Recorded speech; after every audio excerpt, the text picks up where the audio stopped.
Hello everyone, welcome back to my YouTube channel minds of techno. So guys, आप सभी की फरमाइश पर आपकी वीडियो आ चुकी है BF 181 की, जो आप लोगों ने डिमांड की थी कि सर इस पर वीडियो जरूर बनाइए, इस सीरीज़ को एटलीस्ट कंप्लीट कर दीजिए। तो ये सीरीज़ आपकी बिल्कुल भी डिले नहीं होगी, अब से आपकी ये सीरीज़ कंटिन्यूटी में चलेगी, आपके एग्जाम से पहले कवर कर दूंगा। आज हम बात करेंगे यूनिट 7 की इंट्रोडक्शन देखेंगे। यूनिट 7 की बात करूं तो इसका नेम है एनर्जी एस रिसोर्स। ठीक है, एनर्जी रिसोर्सेज।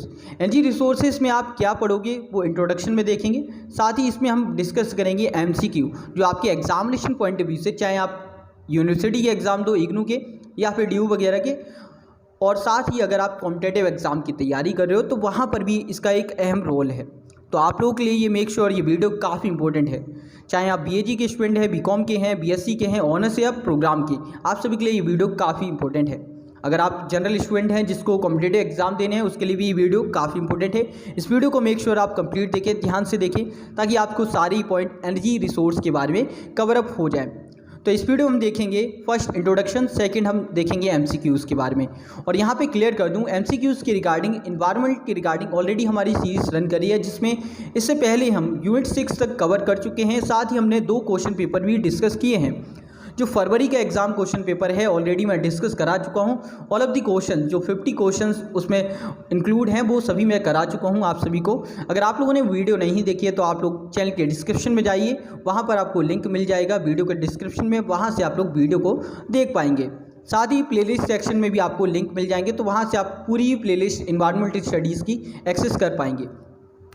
तो आप सभी के लिए काफ़ी इंपॉर्टेंट है, वीडियो को देखें, ध्यान से अपने नोट्स बनाएं, तैयारी करते रहें, ताकि आपको एग्जाम में इशू ना आए। तो चलिए शुरू करते हैं इस वीडियो को। साथ ही अगर आप चैनल पर नए हो तो चैनल को सब्सक्राइब करें। यहाँ पर कॉलेज से रिलेटेड, एजुकेशन रिलेटेड और सभी इंपॉर्टेंट अपडेट्स आपको चैनल के माध्यम से मिलती रहेंगी। और मेक श्योर अगर आपको कोई डाउट होता है तो आप इंस्टा पे कभी भी DM कर सकते हैं, साथ ही कॉल मी फॉर ऐप के जरिए पूछ सकते हैं। और साथ ही लाइव सेशन में जुड़ने के लिए आप संडे को हमारे चैनल को ज्वाइन कर सकते हैं। ऑलरेडी हमारे चैनल पे कई सारे मेंबर्स हैं, कई सारे स्टूडेंट हैं जो इस चैनल का पार्ट हैं।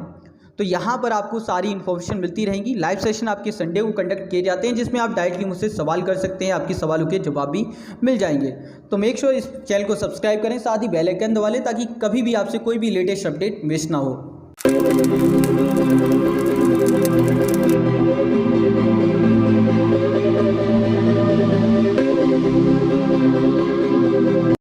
आइए बात करते हैं यूनिट 7 एनर्जी रिसोर्स इंट्रोडक्शन की। इंट्रोडक्शन कहिए या फिर ये एक प्रकार से समरी कहिए। यहाँ पे सारे पॉइंट क्लियर कर दूंगा कि एक्चुअल में क्यों आपको ये चैप्टर पढ़ाया जा रहा है, क्या आवश्यकता पड़ी है इस चैप्टर को पढ़ाने की। आप कल्पना करिए अपनी लाइफ से कि आपको क्या कमी है ऐसी। आपके पास में सारी सुविधाएं हैं, लाइट आपके पास में प्रॉपर है, मेरे पास में प्रॉपर है, बिकॉज मैं यहाँ पे वीडियो बना रहा हूँ, तो कहीं ना कहीं मेरे पास में डिवाइसेस हैं, लाइट है, इंटरनेट है, सारी सुविधाएं हैं। वहीं मैं बात करूं यार कि फॉरेस्ट कवर की, आप देखते हो लाइट भी है अब आपके आसपास, तो फॉरेस्ट कवर भी है आपके पास में, सारी सुविधाएं हैं। कोयल की बात करें तो कोयल भी है, ट्रांसपोर्टेशन में बात करें तो आपके पास में पेट्रोल भी है। हाँ, भले ही पेट्रोल डीजल ने सेंचुरी मार ली हो, लेकिन है तो अभी भी, ठीक है, बेशक महंगा है लेकिन है।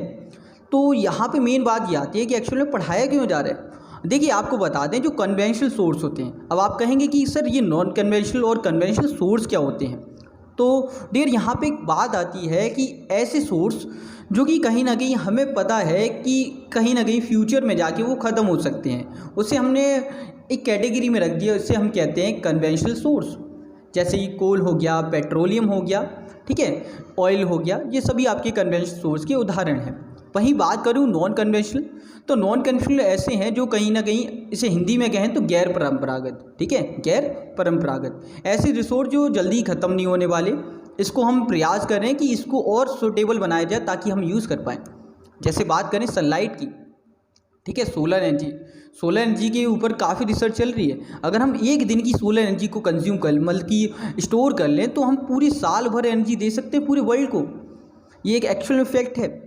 तो मेन बात क्या है, हमारे पास में एनर्जी की कमी नहीं है, और एनर्जी का लॉ है जो, तो एनर्जी का लॉ कहता है energy can neither be created nor be destroy, it's can convert from one form to another, ठीक है, law of conservation of energy. ये हम पढ़ते हुए आए हैं बचपन से, ठीक है, तो ये हमें पढ़ाया जाता है। तो एक्चुअली मीनिंग क्या है, एनर्जी क्या हो रही है, एक फॉर्म से दूसरी फॉर्म में ट्रांसफर हो रही है, ठीक है।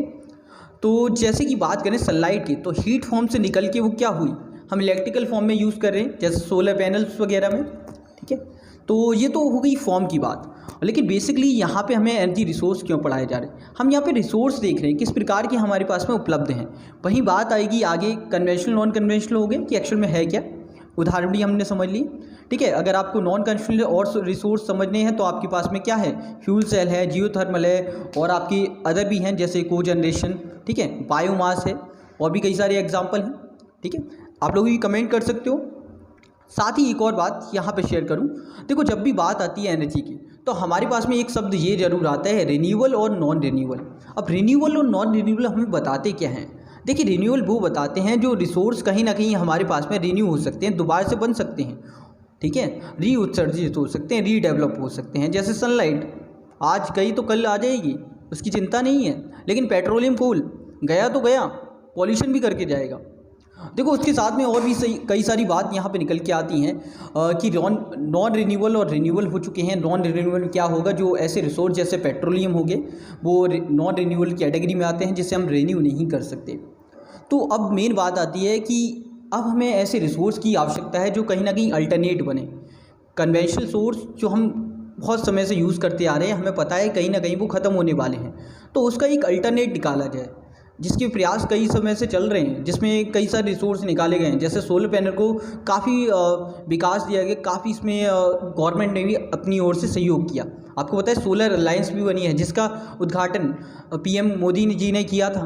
ठीक है, एक और बात उसमें क्लियर कर दूं, उसमें 1 to 1 कंट्रीज़ हैं शामिल। ठीक है, और सबसे बड़ी बात है कि हमारी कंट्री ने उसका अलायंस की इनिशिएटिव किया था, तो एक हमारे लिए एक प्राउड की मूवमेंट है। बाकी अगर बात करें इस चैप्टर की, ठीक है, अब बात करते हैं इंट्रोडक्शन से अलग हटके, बिकॉज यहाँ पे क्या था, हम ये समझ रहे हैं कि एक्चुअल में एनर्जी को किस प्रकार से हम यूज़ कर रहे हैं, किस किस फॉर्म में जान रहे हैं, क्या कन्वेंशनल है, नॉन कन्वेंशनल है, रिन्यूएबल, नॉन रिन्यूएबल, ये चारों टर्म्स में क्लियर कर चुका हूँ। साथ ही आप सभी जानते हो कि विदाउट एनर्जी हम अपनी लाइफ को एज्यूम भी नहीं कर सकते।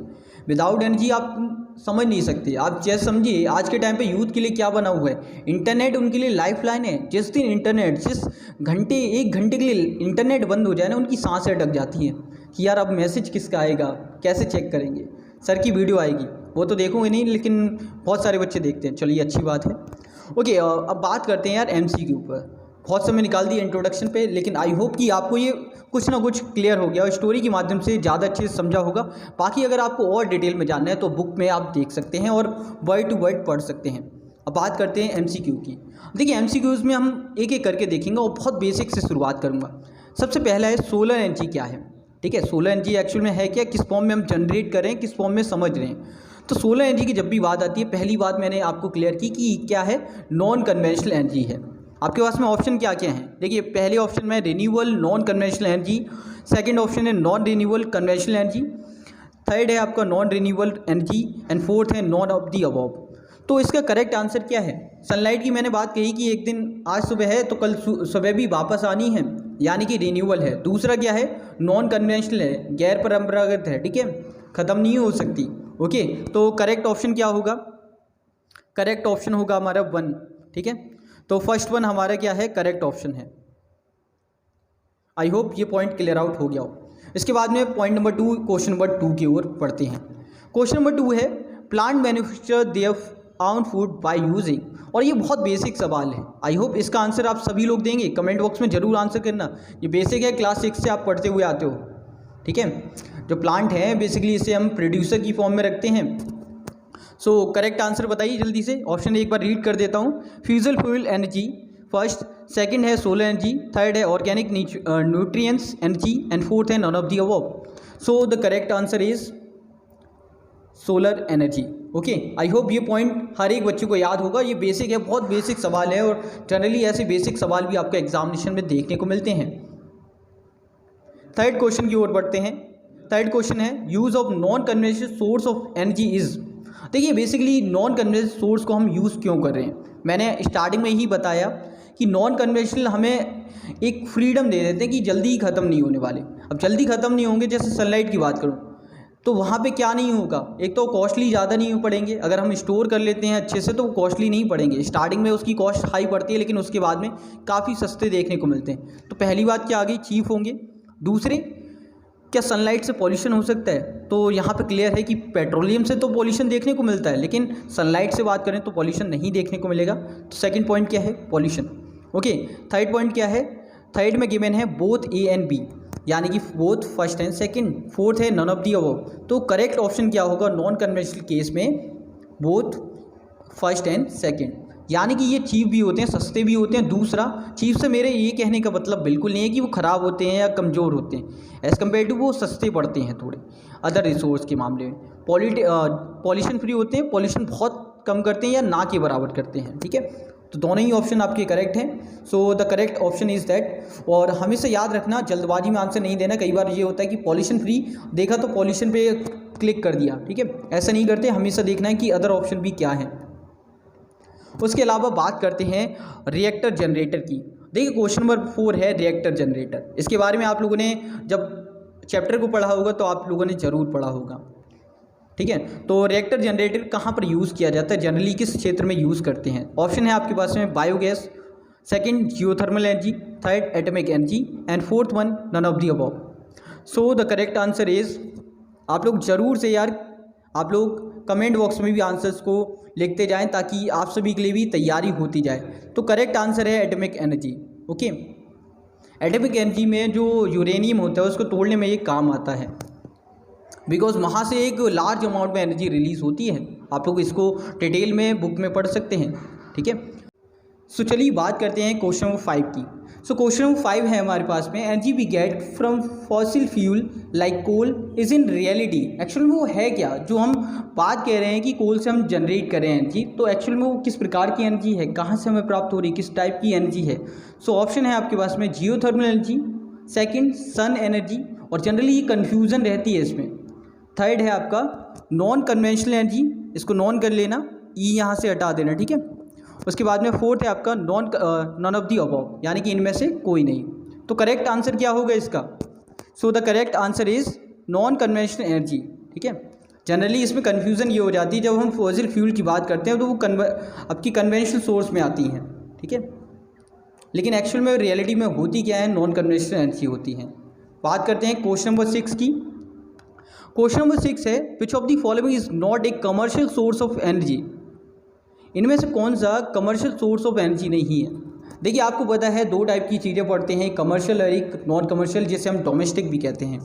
कमर्शियल आपका जो होता है इंडस्ट्री लेवल पे, और जो डोमेस्टिक होता है वो हाउस होल्ड लेवल पे होता है। सो ऑप्शन है आपके पास में coal, second petroleum, third natural gas, fourth one firewood. तो इसमें से कौन सा नॉन कमर्शियल है, ठीक है, जो घरेलू क्षेत्र में देखने को मिलता है। तो ऑप्शन करेक्ट क्या होगा इसमें, ऑप्शन करेक्ट है आपका फायरवुड, ठीक है, जो जनरली हम आग वगैरह देखने को मिलती है, घरों में हम जलाते हैं, गांव वगैरह में ज़्यादातर देखने को मिलती है। ओके, क्वेश्चन नंबर 7 पे बात करते हैं। क्वेश्चन नंबर 7 है what convert solid fuel into a more convenient to use gases form of fuel. ये क्वेश्चन आपके generally exam point of view से भी अच्छा है। तो इसमें करेक्ट ऑप्शन क्या होगा। ऑप्शन है आपके पास में turbine, option 2 gasifier, option 3 fuel cell, option 4 solar panel. So the correct answer is that, आप लोग भी कमेंट करते रहिए, ऑप्शन 2 गैसीफायर इसका करेक्ट आंसर होगा। जनरली कन्वर्ट कर देता है सॉलिड फ्यूल को आपके गैसेस फॉर्म में, ताकि वो ज़्यादा अच्छे से यूज़ कर पाएँ उसको, ठीक है। आगे हम इसको डिटेल में आप लोग पढ़ सकते हैं, अगर आप चाहेंगे तो मैं डिटेल में कुछ सिलेक्टेड टॉपिक्स पर वीडियो बना दूंगा। फिलहाल हम MCQ को कवर करेंगे। ओके, बात करते हैं क्वेश्चन नंबर 8 की, और ये काफ़ी इंपॉर्टेंट है। इंपॉर्टेंट इस वजह से है बिकॉज ये एग्जामिनेशन में पूछा गया सवाल है। फरवरी 2021 के जो एग्ज़ाम हुए हैं इग्नू के, उसमें ये सवाल आया हुआ है। तो इसको तो आप अच्छे से, इसीलिए मैंने स्टार कर रखा है, यहाँ पे स्टार मार्क है। सो क्वेश्चन है identify the conventional source of energy from the following. Conventional source आपको बताना है कि कौन सा है इसमें से। ऑप्शन आपके पास में है बायोमास, जियोथर्मल, विंड, और फोर्थ है एटॉमिक। सो इसमें से करेक्ट ऑप्शन क्या होगा अगर मैं बात करूं, और ये क्वेश्चन काफ़ी इंपॉर्टेंट है, ये क्वेश्चन जनरली पूछे जाते हैं। करेक्ट आंसर होगा एटॉमिक एनर्जी। एटॉमिक एनर्जी आपकी परमाणु ऊर्जा जो कि जनरेट की जाती है, जो कि भविष्य में हमें देखने को मिलेगी, लुप्त हो सकती है। वहीं बात करें इन तीनों की, ये तीनों आपकी नॉन कन्वेंशनल की पार्ट हैं, ठीक है। आई होप ये पॉइंट आपके लिए क्लियर हो गया हो, और इस तरह के क्वेश्चन आपके एग्जाम में आने वाले हैं, तो इनको तो स्टार मार्क करके अलग से मैंने यहाँ पे नोट भी कर दिया, फरवरी 2021 एग्ज़ाम इग्नू, ठीक है। ताकि आप सभी को दिक्कत ना हो इंपॉर्टेंट क्वेश्चन को फाइंड आउट करने में। क्वेश्चन नंबर 9 ये भी अपने आप में इंपॉर्टेंट है, बिकॉज ये भी क्वेश्चन आपका एग्जामिनेशन में आया हुआ है। फरवरी में जो पहली बार इग्नू में एग्ज़ाम कंडक्ट किए गए हैं एमसीक्यू माध्यम पर BA 181 इन्वायरमेंटल स्टडीज़ के, तो उसमें ये क्वेश्चन पूछा गया है। ठीक है, आप सभी को पता है CBCS के आने के बाद में सारे क्वेश्चन आपके MCQ पूछे जा रहे हैं इन्वायरमेंटल में। सो क्वेश्चन है ए बायोमास गैसीफायर कन्वर्ट्स। ऑलरेडी इस तरह का भी क्वेश्चन हमने देखा, ए बायोमास गैसीफायर कन्वर्ट। उसमें क्या था, उसमें फॉर्म थी, इसमें क्या है आपको कन्वर्ट मतलब कि एक बायोमास गैसीफायर के बारे में पूछ लिया कि एक्चुअल में वो करता क्या है। ऑप्शन है आपके पास में solid fuel to gases fuel convert कर देता है, या फिर gases fuel to solid fuel, या फिर liquid to gases fuel, and fourth one gases fuel to liquid fuel. तो क्या करता है ये जनरली, आपको मैंने अभी क्वेश्चन में भी क्लियर किया, सॉलिड को ये गैसेस फॉर्म में तोड़ देता है। ठीक है, ताकि ज़्यादा अच्छे से हम उसका यूज़ कर पाएँ। ओके, क्वेश्चन नंबर 10 जो कि अपने आप में काफ़ी इंपॉर्टेंट है और जनरली आपके SSC लेवल में देखने को मिल जाता है और बाकी एग्जामिनेशन में भी पॉइंट ऑफ व्यू से अच्छा क्वेश्चन है और बेसिक सवाल है। क्वेश्चन है the most suitable fuel for a fuel cell is, कि कौन से इनमें से सबसे अच्छा माना जाता है फ्यूल सेल के लिए। ऑप्शन है water, nitrogen, hydrogen, carbon dioxide. हो सकता है सिंबल्स के फॉर्म में आपको देखने को मिल जाए, तो वाटर का है H2O। ठीक है, वहीं बात करूँ नाइट्रोजन का तो N2, हाइड्रोजन की बात करूँ तो H या H2 हाइड्रोजन गैस के फॉर्म में, और कार्बन डाइऑक्साइड की बात करें तो CO2। ठीक है, तो ये सिंबल्स की फॉर्म में भी आपको देखने को मिल सकते हैं, तो आप लोगों को सिंबल्स के फॉर्म में भी याद रखना है। कुछ एक बेसिक एलिमेंट है उनके सिंबल याद होने चाहिए। तो सबसे सुटेबल माना जाता है भैया हाइड्रोजन, तो हमेशा याद रखना जब भी ऐसा क्वेश्चन आए तो आप लोग जरूर से टिक कर लें। क्वेश्चन नंबर 11 नाउ, ये क्वेश्चन काफ़ी इंपॉर्टेंट है, ये एग्जाम में तो नहीं पूछा गया लेकिन जनरली चांसेस बनते हैं इस क्वेश्चन को पूछने के। सो क्वेश्चन कुछ इस प्रकार से है, the biophysical carrying capacity is dash population that can be supported by the resource of the planet at a given level of technology. So the correct option is, तो पहले ऑप्शंस को देख लेते हैं। Option number 1 the minimum, the maximum, all of the and half of the, मतलब कि आधी या फिर पूरी। ठीक है, तो यहाँ पर करेक्ट आंसर क्या होगा आप लोग कमेंट भी करिएगा। Answer 2 is the correct answer, the maximum support. Okay, so यहाँ पे इसका करेक्ट आंसर क्या होती है, स्टेटमेंट है। इस तरह से इग्नू डायरेक्टली क्वेश्चन पूछे जाते हैं, इग्नू में नहीं यूनिवर्सिटी में भी ऐसे क्वेश्चन डायरेक्टली पूछे जाते हैं। Okay, now come to the question number 12, मेरा फेवरेट, और ये क्वेश्चन आने के चांसेस इस बार हैं। ठीक है, सो क्वेश्चन कुछ इस प्रकार से, in which year the international solar alliance was establish. ये क्वेश्चन भी इंपॉर्टेंट है, स्टार्टिंग में ही मैंने बताया था इसका आंसर, तो आप लोग हिंट मैंने ऑलरेडी दे दिया था। आंसर बताइए क्या होना चाहिए इसका। ऑप्शन है आपके पास में 2010, 2014, 2015 एंड 2019। इसके बारे में मैंने क्या बताया था, इस अलायंस में कितने लोग, कितनी कंट्रीज़ हैं, 121 कंट्रीज़ हैं, 121 कंट्रीज़ हैं। इसका इनिशिएट किसने किया, हमारी कंट्री ने किया। ठीक है, और हमारे PMO, ठीक है, श्री नरेंद्र मोदी जी ने। ठीक है, कौन सी ईयर में किया था, अब आपको यहाँ से अंदाज़ा लग जाना चाहिए PMO कब बने हैं। नरेंद्र सिंह, जब आप प्रधानमंत्री की बात करते हो तो यहाँ पे 2010 तो हो ही नहीं सकता। ठीक है, 2014 के बाद में सरकार बनी है, तो करेक्ट आंसर क्या होगा इसमें, 2015 आंसर। क्वेश्चन आ सकता है तो अच्छे से याद करके जाना। ओके, एंड क्वेश्चन की बात करते हैं, क्वेश्चन नंबर 13, और बहुत बेसिक सवाल है, आप लोग इसका आंसर करेंगे। क्वेश्चन है identify the non conventional source of energy from the following. 3 आपके कन्वेंशनल हैं, एक आपका नॉन कन्वेंशनल होगा, तो जल्दी से बता दीजिए कौन सा होना चाहिए। ऑप्शन है आपके पास में natural gas, wind energy, hydro power and coal. So the correct answer क्या होना चाहिए, जल्दी बताइए। नॉन कन्वेंशनल का कौन सा रिसोर्स है इसमें से, correct answer is wind energy. बहुत बेसिक सवाल है, इस तरह के सवाल आपसे बिल्कुल भी नहीं छूटने चाहिए। क्वेश्चन नंबर 14, ये अच्छा सवाल है और जनरली इंडिया के पॉइंट ऑफ व्यू से काफ़ी इंपॉर्टेंट है, हमारी कंट्री के पॉइंट ऑफ व्यू से। सो क्वेश्चन है how much % of our country population continue depend on the fuel wood, dung and agriculture waste. Generally आपको पता है हमारी कंट्री की कितनी ज़्यादा % पॉपुलेशन इस पर डिपेंड करती है, वहीं बात करूँ रूरल एरियाज़ की, तो वहाँ पे टोटली इस पर डिपेंड किया जाता है। आज के टाइम पर भी ऐसी देखने को मिलता है कि एग्रीकल्चर वेस्ट पर भी, और जो काऊ डंग यानी कि जो गोबर वगैरह जो गाय का वेस्ट होता है उन सभी से, ठीक है, उन सभी से जनरेट की जाती है एनर्जी, ठीक है, उसका ज़्यादा यूज़ है। तो ओवरऑल अगर बात करूँ जो एक्सपेक्टेड डाटा है उसके तहत 70% ये देखने को मिलता है, 70% हमारी कंट्री की पॉपुलेशन इस पर डिपेंडेंट है। ओके, तो इस तरह के क्वेश्चन आपसे नहीं छूटने चाहिए। करेक्ट आंसर क्या है? 70%, fourth option. Okay, last question इस चैप्टर का, how much percent energy of the world's total energy is India consume?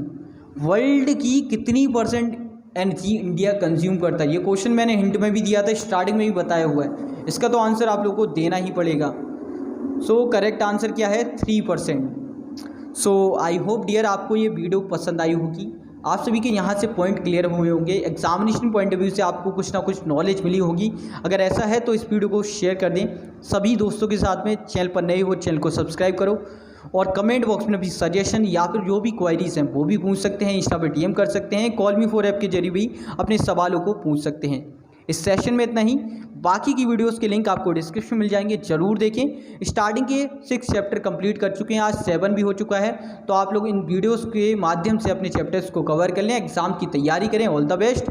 Channel को सब्सक्राइब करें, सारी अपडेट्स और एजुकेशनल वीडियोज़ आपको यहाँ से मिलती रहेंगी। जय हिंद, जय भारत, बाय दोस्तों।